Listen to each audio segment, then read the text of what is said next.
Australians, and we did it! We did it, boys. Australia did it. Oh my God, I can't believe it, man. I cannot believe it. Alexander Volkanovski has won the belt back, become the oldest champ to ever do it. I think it's under middleweight or under welterweight or something like that. It's bloody unbelievable, mate. Against a red-hot opponent like Diego Lopes. It was a hell of a night. Me and Alex flew back last night. Me and the boys from CKB were out on the bloody piss all night, celebrating all night long. That's why my voice is hoarse, my eyes are red. We were up all bloody night. And I told Volk, I said, mate, I knew you were going to do it. I was backing you the entire time. He said, Dougie, I know, mate, you're always in my corner. Alexander Volkanovski interview coming on the channel soon. I'm playing, obviously. But man, oh man, what an awesome card, eh?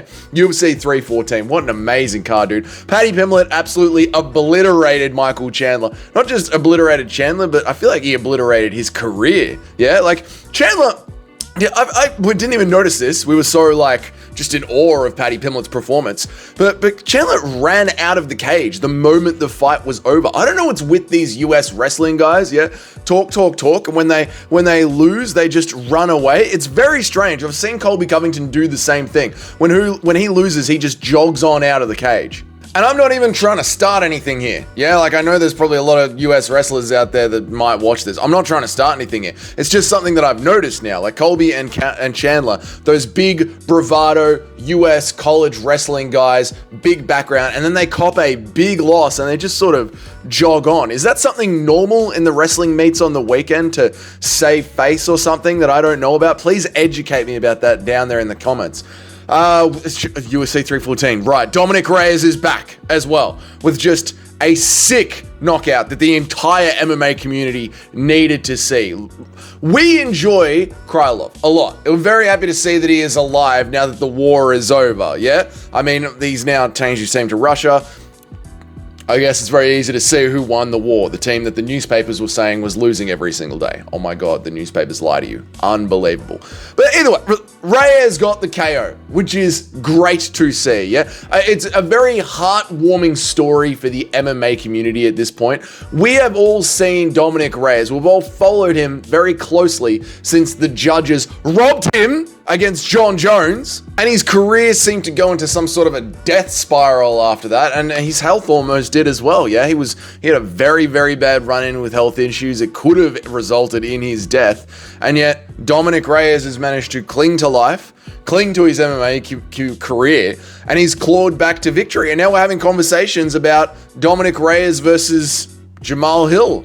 Dominic Reyes versus Allberg, something like this, something really big, something really good for Dominic Reyes. I mean, it feels like Dominic Reyes is one win away for fighting for the title again. Some of us, we never thought we would ever see that again. Yet here he is. He's one fight away from fighting for a title. So just congrats to Dominic Reyes. Another feel-good story from UFC 314, yeah? Michaela Olszewski as well. The Polish power has now been injected and infused with whatever the hell is going on at the Fighting Nerds. I can't wait to see what sort of monster that creates in the cage. I've always liked Olszewski. He's one of those sick Polish fighters that I just seem to enjoy. And I feel like he's gotten a rough go of it in his last couple of fights, so it's great to see him back in the win column. It was the last time we saw Olszewski. That was the one where his arm, he didn't tap, but they called it a verbal tap in the last Olszewski fight. So he wanted to keep fighting. His mind wanted to keep fighting, but his body just gave up on him. We'll talk about Bryce Mitchell, yeah. Yeah, let us talk about Bryce Mitchell. The only real loss on the card for the boys. You know, I feel like watching the stream, for once, all of the boys were in the same direction. Even the guys that didn't pick Volk and didn't have money on Volk, still in their heart wanted Volk to win. You know, it was one of those. But Bryce was the one. Bryce was the one where he copped a loss, and honestly, it's fine. You know what I mean? Like, Bryce Mitchell, he has a fan base, and the fan base that is of the Bryce Mitchell, the people that enjoy Bryce Mitchell, they're fans of him not because he wins all the time. Like, there are some fighters that the moment they start losing, they seem to lose their entire fan base. Watch out, Alex Pereira, it's on the way for you. Israel Adesanya, same thing. Like, these fighters, they seem to have fans, and it all depends on whether or not they're winning. But Bryce doesn't have that kind of a fan base. We love Bryce because he is just genuinely funny as hell.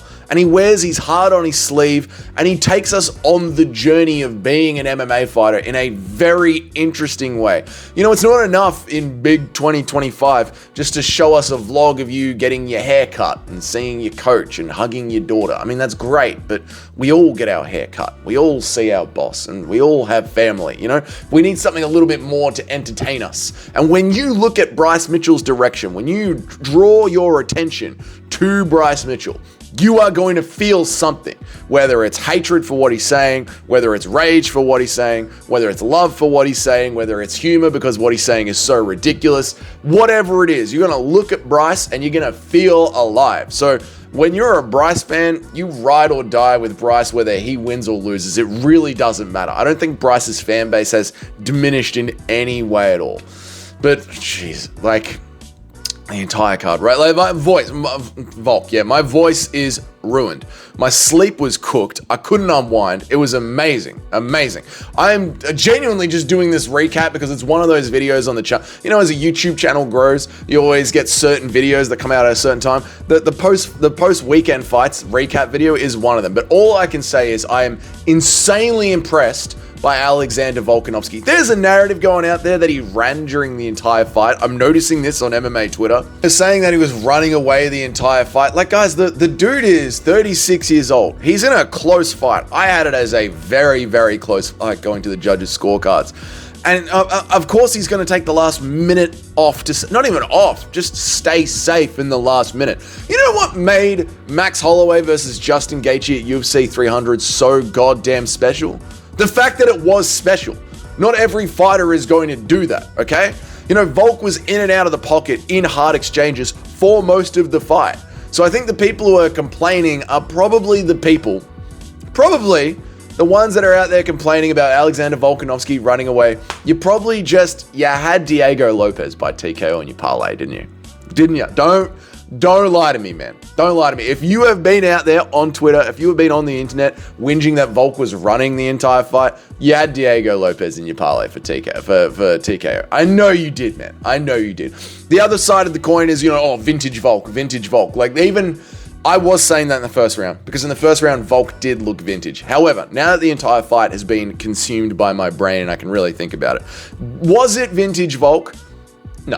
No, right? We're not looking at the Volk that destroys the Korean zombie, Brian Ortega, even the Volk that destroyed Max Holloway. But if a vintage Volk is a 10 out of 10 Volk, I think we're sitting about a 7 or an 8 out of 10 Alexander Volkanovski, which after 2 brutal knockouts, a year off for someone who is usually very active and being 36 years old, I'll take an 8 or a 7 out of 10 Alexander Volkanovski.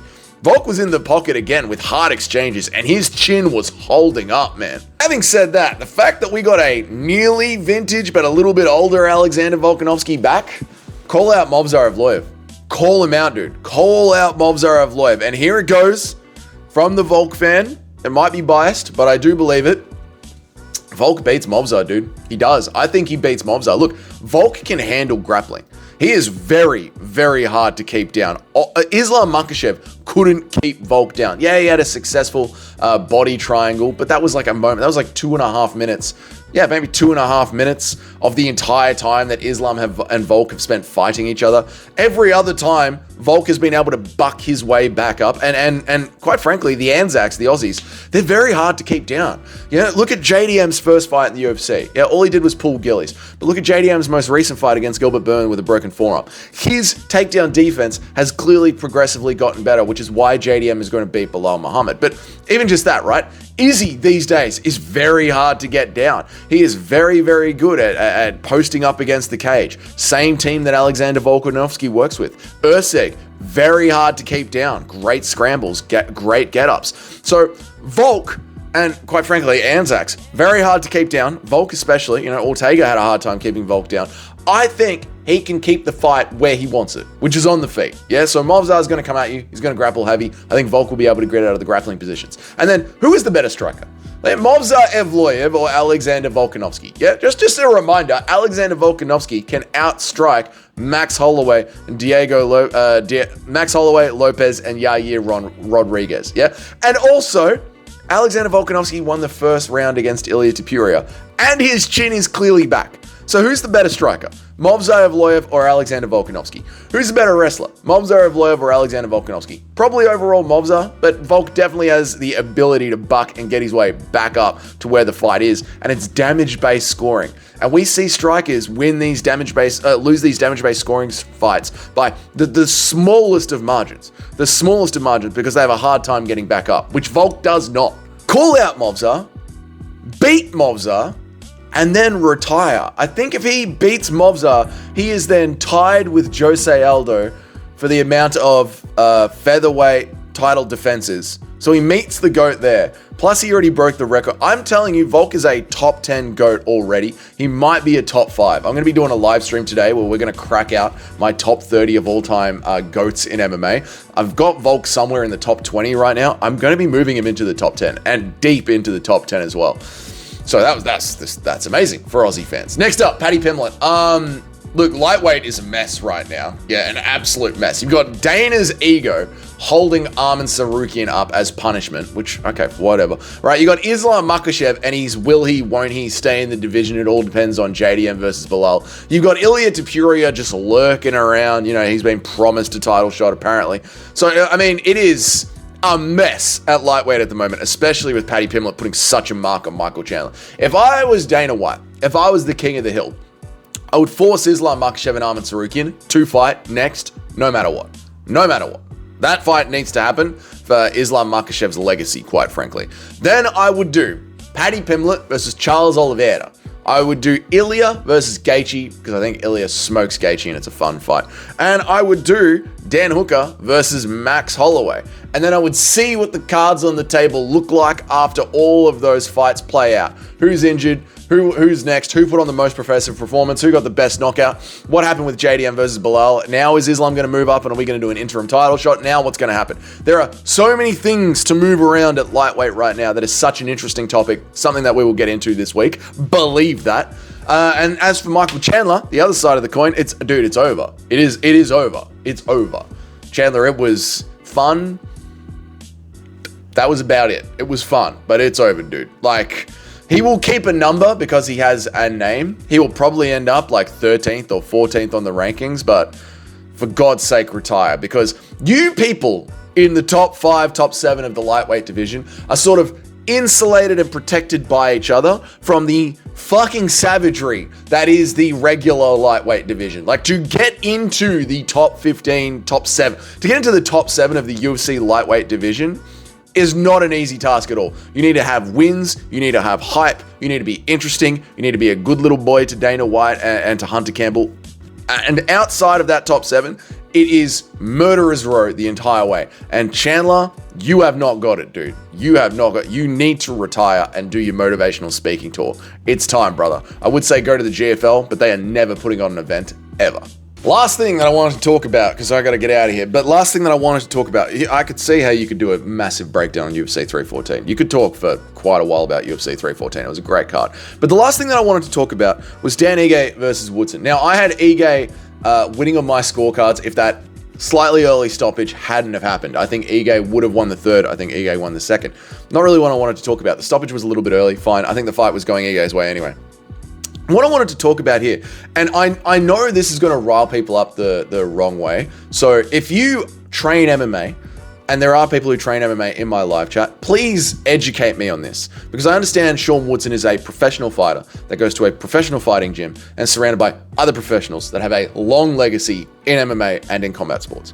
Sean Woodson is a very tall and lanky man. Yet I don't understand his style, his actual stance, his defense, his entire fighting style. I don't understand it. He fights like a short man, like a hunched over boxer to get into a close range, when he has got the greatest gift in the UFC, which is nothing but range for as long as he wants. I don't understand why his entire fundamentals, his base, isn't like a Israel Adesanya or a prime Conor McGregor or a Wonder Boy or a Robert Whittaker, someone that controls range so much better than the way Woodson controls range. And what makes this even worse, what's even worse than just some guy who doesn't train MMA critiquing a professional MMA fighter on their entire fundamental stance, is the fact that he has had success up until this point, and this was a close fight. So how do you tell someone that's had a lot of success just because they lost one close fight that I think what is wrong with their style is the base of it, is the core of it? I don't understand why he fights this way when he has so much range, and I need somebody to explain it to me. If you had that much range, why wouldn't you choose the fighting style of a rangy kickboxer rather than a short, almost Ilia Topuria, Dustin Poirier, close boxer? Again, Gaethje, like a close boxing stance. It's very strange to me with Sean Woodson. Everything about Sean Woodson is odd to me. But that fight was close as hell. It was razor thin. Ige does it again, dude. Ige does it again. What a amazing career to watch is Dan Ige's. You just never know what's going to happen. 50k Ige just will steal the show at any point. Amazing, mate. Amazing. UFC 314 overall, we didn't get the Bryce win, but it was a wonderful card. There were 2 duds on the entire card. 2 dud fights on the entire card. Volk won the belt back. You got to give it a 9.5 out of 10. It was a great card, great finishes, great moments, great post-fight speech from Paddy Pimblett. It was amazing. No, it was amazing. Amazing. 9.5 out of 10, maybe a 9 out of 10. Could have done with a Bryce Mitchell win, but whatever. We're not here for Bryce's wins. We're here for Bryce's journey. That was it. I'm out here. If you're new around here, and you might be new around here because I got a great raid from the MMA Guru yesterday, so thank you very much, Guru. I always appreciate the raids. So if you are new around here, welcome. My name is Dougie. I make an MMA video every single day of the week, Monday through Friday, and I try and go live at least 3 times a week. You want to know when that happens, hit the subscription bell down there, as well as the notification bell. If you're already on board with the channel, you want to help it grow, please leave a like, because that does help push it out in the algorithm. And if you're one of the paying members of the channel, thank you so much. Your names are up on the next slide. And until then, I will see you all in the next one. Bye.